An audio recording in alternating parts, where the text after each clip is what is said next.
My name is Erica Lundy. I'm the Southwest Iowa Extension Beef Specialist at the Iowa Beef Center at Iowa State University. Today I'm going to talk to you a little bit about our Iowa cow-calf production cow systems project that we have done the past several years. So the goal of this project was designed to identify some production cost, environmental impacts, and other factors that affect emerging technologies through the beef industry, specifically the cow-calf industry. So the Iowa Beef Center at Iowa State University partnered with 28 producers across the state to really focus on collecting some benchmark data, some production costs to help us determine kind of some best management practices for varying systems for cow-calf operations. So today I'm going to talk to you specifically about some of the feed resources that is available in Iowa and some of the nutrition of some of these systems. So real quickly, a little bit of background on this project. We divided our producers that worked with us on this project into kind of three production systems. So the first would be our traditional grazing system. So those would be the cow-calf operations that graze about 50% of the year and are provided stored feed the rest of the year. Our second system would be our extended grazing. So those producers are really targeting grazing 75 or more percent of the year to try to reduce those stored feed needs for the cow herd. Our third system is a limited grazing system where really there's less than 25% of the time that those cows are actually spent grazing. So ultimately the goal of this whole project is to put together some benchmark data, some decision tools to help producers determine best management practices for various systems of these cow-calf operations in Iowa. So in this section, we're going to talk about feed resources and specifically some of the nutrient requirements for those beef cows. So our data set from this project and several others have shown that about 50 to 60% of the total cost of production of the cow herd is from feed costs. So it's really an important factor that we need to consider as cow-calf producers and try to control that, regardless of what system that we are in. So in Iowa, we're really fortunate to have an abundant supply of feedstuffs that are relatively low cost compared to other states in the country. So it's no surprise here that our producers that were a part of this project used a wide variety of feed types in their diets. So we worked with these producers to collect some samples from them on farm. So as you can see, there's a variety of those feed samples that are there, but we also had quite a range within each feed class that's listed. So hay, for example, there's several types of hay that we can classify those as.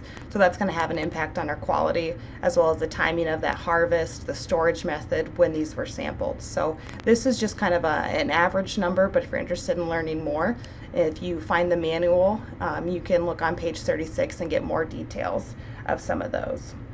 So really kind of what we want to focus on here in this section is that there is a lot of variety in what we see in the nutritional quality. So it's really important to spend the money to have those feedstuffs tested so that we can make sure that we're formulating those diets to meet those cow nutrient requirements, but we're also minimizing and controlling that feed waste of those animals. So this slide is specific to some of our hay quality samples that were taken from producers in this project. So not all hay is created equal. We know that, but it's really kind of hard to classify those hay types without knowing what the actual nutritional value is of those samples. So this project, we had 84 hay samples that were submitted, and so this 12.2 value percent crude protein in this graph is what the average was of all of those hay samples that were submitted. We also looked at the lowest third and the highest third of those hay samples. So you can see here that we have about a 50% difference between the bottom third and the high third of those feed samples that were taken. So what does this mean in terms of lining up with our cow requirements? So a lot of us in Iowa typically calve in March, and we need those hay supplies for a couple months before those cows go to pasture. So typically if we're in early lactation during this time frame, our low to average quality hay isn't sufficient to meet those crude protein requirements of those lactating females. So we need to make sure that we're supplementing some type of a protein source as well. When we add our late gestation female, so maybe that's a case where we're not calving until May or out on pasture, then we can get away with feeding a lot of these lower quality hay to make sure that we are meeting those cow requirements. So now looking at our energy values, or TDN, our total digestible nutrients, if we look at those requirements, early lactation, we do have a high energy requirement of those females. So even our low and average quality and some of our high quality hay isn't sufficient to meet those needs. When we look at our late gestation females, we can get away with feeding a little bit lower quality, but still even our low end of those hay supplies typically aren't enough. So energy is typically our limiting factor when it comes to cow nutrition. So it's really important to make sure that we spend the money to know what those hay stuff we're providing those females are, to make sure that we're meeting those requirements. So this slide's looking at our clippings of pasture samples that were taken as part of this project. And so again, just to kind of reiterate that these samples were taken at various times from various farms, so we see a lot of variability, and a lot of that is just due to timing of sampling, how mature those pastures were, and then also to it, if we were sampling some improved pastures that might have some legumes in the mix versus just a straight tall fescue pasture. So there's a lot of variability there. So in general, when we look at our cow requirements, our pastures are sufficient to meet those lactating females requirements. So both in terms of crude protein and also energy. So again, energy gets to be a little bit more limiting, since that's a limiting factor in the cow diets often. But for the most part, our pasture samples are sufficient to meet those nutrients. But of course, kind of the disclaimer here is that this assumes that those cows have ad lib access. And so a lot of times we know that that might not be the case in the early spring months, that there might not be enough forage out there for those females to be able to eat as much as they need. So especially the last 2 years here in Iowa, we've had a lot of dry weather conditions, so our pasture has been short and we've probably overgrazed it a little bit. So if we are grazing those pastures harder than we should and maybe earlier than we should, we are probably limiting that cow intake, and therefore we're limiting the availability of that forage to meet those cow requirements. So that's something else to keep in mind as well. So this slide is looking at several different hay samples and other feedstuffs that our producers were utilizing, and we asked them to track how much they were offering those females. So we made some assumptions here to come up with dry matter, so we just used some book values to determine dry matter of those feedstuffs, but we have 2 columns that indicate our as-fed values, so that's what our producers were telling us what they were feeding and how much of, and then we did some calculations to determine what the dry matter of those were. So you'll notice across the top here that we have the average of all of our producers that were involved in the project, and then broken out by our system, so our limited, our traditional, and extensive grazing operations. So a couple key points that I want to mention real quick. No one fed just straight corn stalks in this project.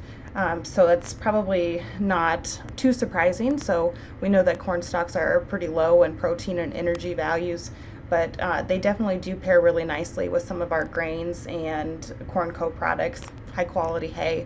So they're a nice mix to some of those diets that we're providing.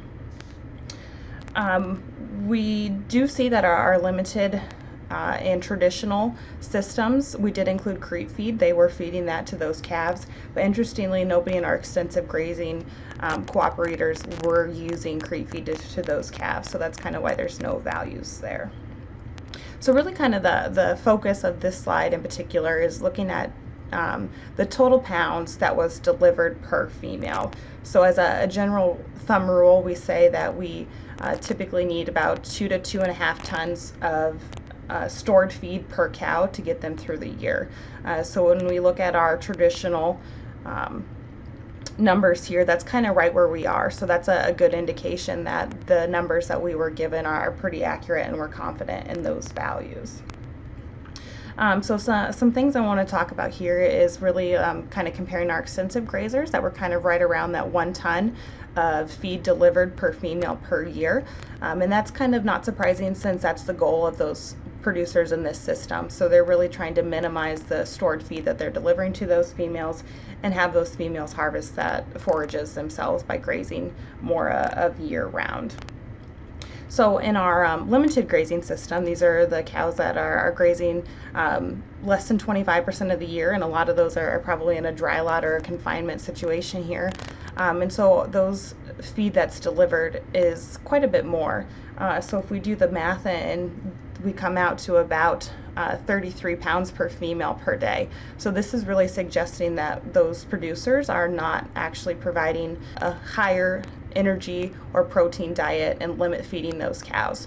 So that is something that maybe some of those producers might be taking advantage of. But there's definitely an opportunity there to control some of that feed intake and feed waste in those females.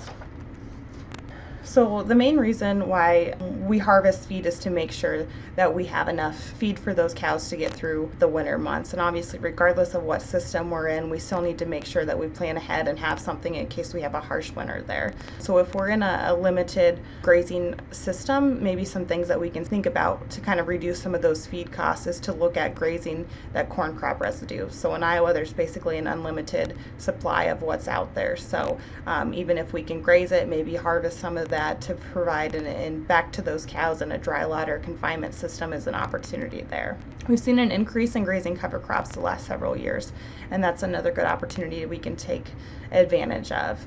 Several of our producers in southern Iowa stockpiled pastures and use those as a feed source for grazing in the winter months. So one thing we have to think about that is when we have that ice or snow, it's definitely an opportunity for some concern or risk that those cattle cannot get there and forage some of that thing. So that's to keep in mind too.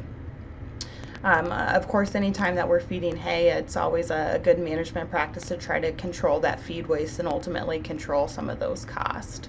If we have to rely on purchased hay, we know that that's typically more expensive than what we can produce on farm, so that's something to keep in mind as well.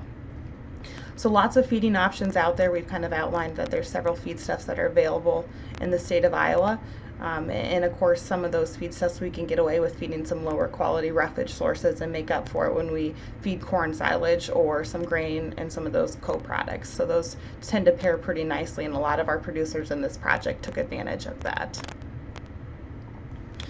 So this information can all be found in our cow systems manual that's listed here. We can find this and download this at our Iowa State Extension store with the link that's listed there. So we do have hard copies that are available as well as PDFs that can be downloaded of these sections. So if you have questions, feel free to reach out to myself or any of the others on the Iowa Beef Center Extension team. I can be reached here on this contact information, or you can visit the iowabeefcenter.org to find more information. Thank you.